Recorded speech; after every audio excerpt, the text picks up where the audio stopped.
Hi, my name's Phil. I like talking about politics, and in this video I'd like to discuss the news that Chancellor Rishi Sunak has cancelled Boris Johnson's 3-year spending plans in favour of a much shorter term budget, which could be read as a move designed to recognise that the current government is not going to last 3 years. But first, if you'd like to be notified of daily news and politics, please subscribe to the channel and click the bell notification icon. So a few weeks ago, the Institute for Fiscal Studies was saying that the Conservatives were not likely to be able to meet their manifesto spending promises. Quite frankly, economists were saying that even before the election and the pandemic, that they were not going to be able to meet these without raising taxes, something the Conservatives had ruled out. Mind you, they always do that and break that promise anyway. They always say they're not going to raise taxes and they end up do. Usually they end up raising taxes that hit the poorest hardest, of course. Now, they're currently being urged to abandon their triple lock promise on pensions, for example, by one of their own think tanks. That's where they go with their promises. But obviously, even for a well-intentioned government, long-term spending promises can go out of the window when you are hit with a global financial meltdown of the like heralded by the coronavirus pandemic. I would not blame any government for having to shelve some of its long-term spending promises in the wake of what we're dealing with right now. And when you have a government who seem intent on using the crisis as an opportunity to shovel billions of pounds into the pockets of donors and friends, well, then those spending plans become even more untenable, of course. So Rishi Sunak has now decided that Boris Johnson's 3-year spending review needs to be shelved in favour of plans for 1 year at a time until the pandemic is over. Now, an innocent view of that statement makes sense at face value. I have nothing to quibble with there. After all, Sunak had only recently announced a budget, and then it had to be scrapped weeks later when the second COVID wave hit. This is apparently because the government seemed confident that we would avoid a serious second wave.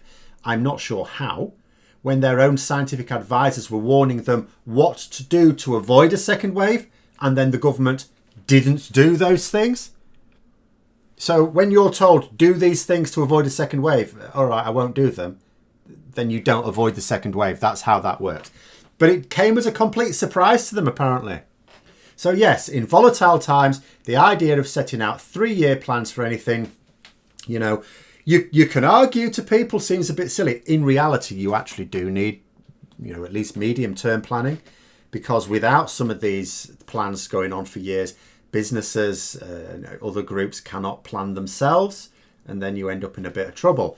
So you do still really need longish term plans, but you will just have to be flexible with them. So if you try to be too rigid with those long-term plans at such a time, you will just consign yourself to working a pattern of planning and then tearing up those plans and then making new plans. That is also not helpful for businesses trying to plan as well. Much better to have shorter term plans and clearer longer term plans that you can keep adapting according to the situation. But then a couple of things occurred to me. First of all, in the explanation for dropping Johnson's spending plans, Sunak's department said that the focus should be on the response to COVID and supporting jobs. Right. Okay. The only problem is that Sunak's measures are not supporting jobs. He's getting quite a lot of stick at the moment because his measures are not supporting jobs. He's taking the job support that he did put in place and that he was applauded for, he's taking it away next week. We've also seen the debacle in Manchester, with local leaders wanting the furlough scheme extended for the workers told by the government that they're not going to be able to work. And not only did the government refuse this, they even tried a bit of a punishment beating by taking away the inadequate support that other areas were getting. Punishment for their temerity for asking a bit more. So the explanation is a complete lie. And when you think that an answer given is an obvious lie, then what you do is you wonder what the truth could be. So then the second thought occurred to me. So the proposed 3-year spending review is Boris Johnson's spending plans. Now, just as when he was Mayor of London, as Prime Minister, he has promised big spending projects, not necessarily all thought through. It includes, for example, his rather vague levelling up the north of England and a big old bridge between Scotland and Northern Ireland, presumably to ease the breakup of the United Kingdom, which he's also working terribly hard for. Of course, Johnson never made good on the spending promises he made as London Mayor. I mean, he spent big, absolutely, but the projects were never actually built. But my thinking went this way. So let us imagine, you're the Chancellor, and Boris Johnson is not long for Downing Street, and you've got eyes on the job yourself, and your spending plans would not be the same as his. Why would you want to commit to those? Why would you commit yourself, because the Chancellor ultimately decides on spending, why would you commit to Boris Johnson's 3-year spending plans when he is not going to be Prime Minister even in 1 year's time? And Sunak, like I said, has his eye on that top job, not without reason. Rishi Sunak is currently the preferred pick amongst Conservative Party members, and I do not know what his standing is like amongst Conservative MPs, but you'd think he's going to have a lot of support given that the members like him. There is a reason why Labour have recently started putting Sunak under extra special scrutiny. And Sunak is not Johnson. He will have very different ideas about what the economic priorities of his government would be. After all, he can shrug off complaints about not keeping manifesto promises by saying that COVID scuppered them. And like I said, I think that's perfectly reasonable. But if in the middle of the pandemic, he personally produces a budget that tries to deliver on those promises, he won't be able to use that excuse. Because if he tries to blame COVID, people will go, but you made these promises when we already knew what the COVID situation was.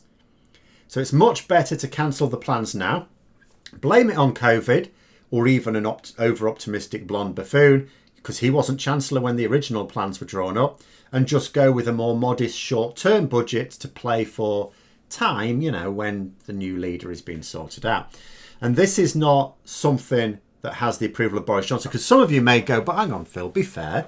It is like you say, it's reasonable to, change your plans. These 3-year big spending plans do have to be now reconsidered and shelved. Boris Johnson will be just as supportive of that as anyone. No, he is not. Not at all. Ahead of this announcement, there were tussles. It's not just the EU and Manchester that Boris Johnson has failed to get an agreement with. He can't even get a deal with the Chancellor that he handpicked. At this point, you actually begin to wonder if Johnson could even negotiate buying a Whopper at Burger King right now. Boris Johnson had tried to persuade Sunak to stick with the plans. Intense negotiations between the two had been described in the Financial Times over the past week, but to no avail. And for those wondering why the Prime Minister couldn't just order the Chancellor to do as he was told, there are a couple of reasons. First of all, a Prime Minister's authority is not actually constant. It waxes and wanes according to their grip on the country. Johnson has been severely weakened by his obvious shortcomings. He cannot afford even more unnecessary battles within his own party. Secondly, the Chancellor is a very powerful position. It is the most powerful position in government, save for the Prime Minister themselves. And this is why the Prime Minister should choose those appointments extremely carefully. An intelligent, savvy leader appoints someone of broadly the same mind as they are, certainly the same fiscal mind. For other frontbench positions, you do sometimes appoint your political opponents. That's the nature of politics. For the sake of party harmony, you don't want all your political opponents on the back benches where they can cause trouble. You unite the factions by bringing some of the leaders into your front bench. Not the Chancellor. Far too risky. The Chancellor has to be a close ally. You depend upon them to get your policies, whatever those policies happen to be, all cost money. You need the Chancellor on board. Johnson initially chose Sajid Javid. This was foolish. Javid was no fan of Boris Johnson. It was a crass political error to appoint him. Inevitably, things came to a head. Johnson forced Javid out at the behest of Dominic Cummings. So Boris Johnson needed to get the next pick correct. You can't keep chopping and changing chancellors. So he chose Rishi Sunak. someone who seemed very loyal, very eager to toe the line. But in reality, it was just cunning and ambitious. We said at the time of the appointment that Sunak was in a very strong position, and it is clear that he realises this. I wasn't sure at the time, does he really realise it? He clearly realises it. The fact that he's just been able to face Boris Johnson down about his precious spending plans, he knows how powerful he is. So for all those proud boasts from Boris Johnson about biggest spending review for this, that and the other, they're all been torn up now. The government's spending plans are in survival mode. Levelling up is on hold until both COVID and Johnson have pissed off out of the picture. All we need now is to find that Boris Johnson has spent a load of public money on IT lessons from a prostitute, and his time as Prime Minister will be a carbon copy of his time as Mayor of London. But those are my thoughts. Let me know yours in the comments below. Hope you found the video interesting. If you did, don't forget to click the like button. And if you'd like to support the channel further, please also click the Patreon link for details. And until next time, I'll see you later.